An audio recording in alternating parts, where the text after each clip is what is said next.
Femme, lève-toi. Je veux te dire ce soir, lève-toi. La vie que Dieu réserve pour toi est mieux que ce que tu vis aujourd'hui. Si tu ne t'es pas levé, Dieu ne peut rien faire pour toi. Fais le jeûne d'Esther, le jeûne de Daniel, fais tous les jeûnes de la Bible, tu fais le jeûne même de Jésus. Je te dis, rien ne se réalisera pour toi. La Bible dit dans Proverbe 19, verset 27, paresseux qui va chasser ne trouve aucune bête à griller. Il m'a dit, l'un des problèmes qu'il faut traiter, c'est chasser la paresse. Il y a plusieurs parmi vous qui tournent en rond. Et je vais vous montrer ce soir les inconvénients de la paresse. Mais vous devez savoir, les amis, dans la paresse, dans la négligence, vous ne pouvez rien réaliser. La Bible dit dans le même chapitre 19 de Proverbes, le paresseux prolonge sa main dans le plat, mais il ne ramène rien à sa bouche. Nous devons chasser ce soir la paresse. Ce qui nous a rendus nonchalants, négligents. Pourtant, Dieu nous a tout donné. Quand on lit l'Écriture, je vais lire ça pour vous. 2 Pierre 3, verset 1 nous dit, comme sa divine puissance nous a donné tout ce qui contribue à la vie et à la piété, au moins de la connaissance de celui qui nous a appelés par sa propre gloire et par sa propre vertu. Dieu nous a tout donné pour réussir. Tout n'est pas une question de démons, ou une histoire de démons, de sorciers, et les gens qui sont contre moi, c'est l'esprit de ma famille. Non.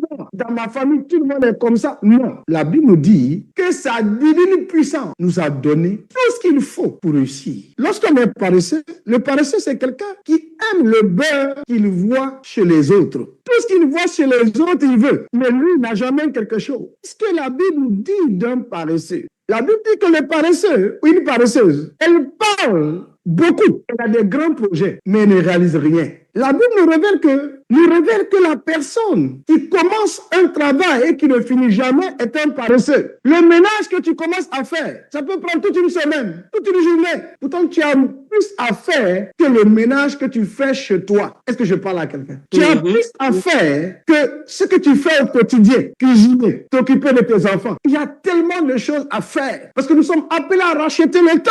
Salomon nous parle des paresseux. Dans Proverbe 21, verset 25, il est écrit, les paresseux meurent parce qu'ils ne peuvent pas réaliser leurs désirs. Je viens de dire ce soir, je ne veux pas que tu meurs sans réaliser le désir de ton cœur. Les désirs du paresseux le tuent parce que ses mains refusent de travailler. Si vous voulez voir des grandes choses se réaliser dans vos vies, vous devez vous lever. Vous devez retrousser vos manches. Commencer à faire quelque chose. Je viens de dire à une femme ce soir, ta vie ne se résume pas seulement au foyer. Ta vie ne se résume pas seulement à la cuisine. Ta vie ne se résume pas aux petits fruits. Ta vie ne se résume pas au ménage. Ta vie ne se résume pas, bien aimé, à t'occuper de tes enfants ou ton mari. Non, tu peux faire mieux. Il y a une différence entre se lever et lever. L'Esprit me dit de vous dire ce soir que plusieurs parmi vous rêvent depuis leur enfance.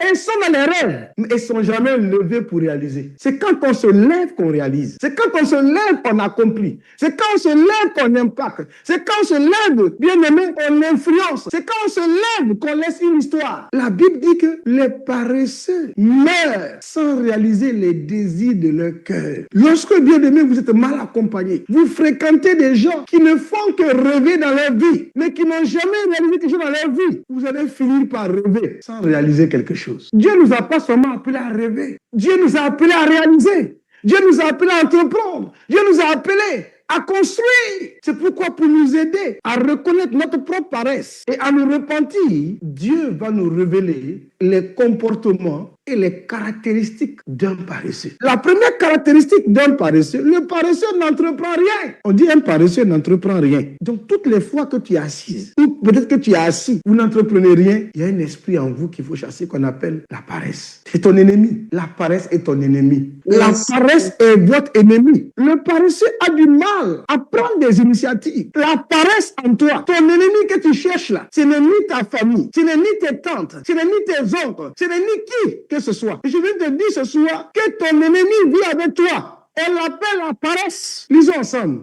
La Bible dit que le paresseux, il meurt sans réaliser ses rêves parce qu'il n'a pas voulu faire quelque chose. Beaucoup de chrétiens sont dans le bavardage. Lève-toi, va réaliser quelque chose. Tout travail produit l'abondance. Le paresseux ne termine pas ce qu'il commence. Regardez dans vos vies. Tous les jours, c'est un éternel recommencement. Amen. Vous ne terminez jamais les choses que vous commencez. Alléluia.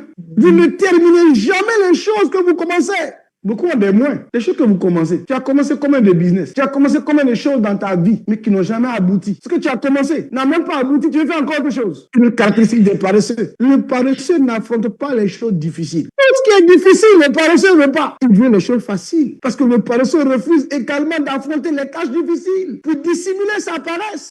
Il se réfugiera bien derrière de lâches excuses. Souvent, les gens trouvent des excuses pour ne pas affronter les choses difficiles. Bien aimé, toutes les fois que vous donnez des excuses pour ne pas affronter les difficultés, les choses difficiles, les tâches difficiles, vous ratez votre destin. La vie, c'est pour les endurants, c'est pour ceux qui persévèrent. Quand l'Esprit de Dieu rentre en toi, il te donne la sagesse. Tes fréquentations deviennent rares. Tu tries les gens avec lesquels tu marches, que tu peux appeler même mes amis ou mon frère. Un leader est un bosseur. Vous ne verrez jamais un leader fainéant. C'est même pas un leader, c'est un faux leader. Mais un vrai leader, il incarne des valeurs. Il possède des vertus qu'il a vues en celui qui l'a inspiré. Et celui qui devait nous inspirer, c'est Christ. Il dit, mon désir, ma nourriture, c'est faire la volonté de mon Père.